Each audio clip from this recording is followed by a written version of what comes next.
આજે અમે police commissioner શ્રીને અરજી કરવા માટે આવ્યા છીએ કે ગઈકાલે જ્યારે ભાજપ દ્વારા શહેર પ્રમુખ અને જિલ્લા પ્રમુખ સાથે 300 થી 400 ભાજપના કાર્યકર્તા દ્વારા જે પુતળા દહન કરવામાં આવ્યું, આવું જે પુતળા દહન પરસોત્તમ રૂપાલાના વાણી વિલાસની સામે ક્ષત્રિય સમાજે પણ કર્યું હતું.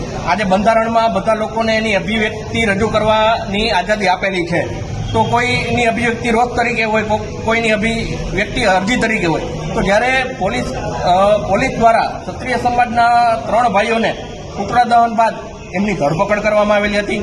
એમને આખી રાત લોકઅપમાં રાખવામાં આવેલા હતા.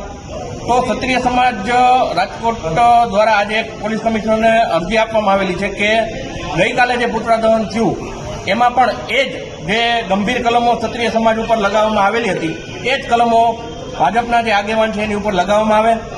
જ્યારે આજે 10-10 વર્ષની સજા થાય એવી કલમો ક્ષત્રિય સમાજની ઉપર લગાવવામાં આવેલી હતી, તો ભાજપના નેતાઓ માટે શું કંઈ બંધારણ અલગ છે અને ક્ષત્રિય સમાજ અને બીજા સમાજ માટે બંધારણ અલગ છે?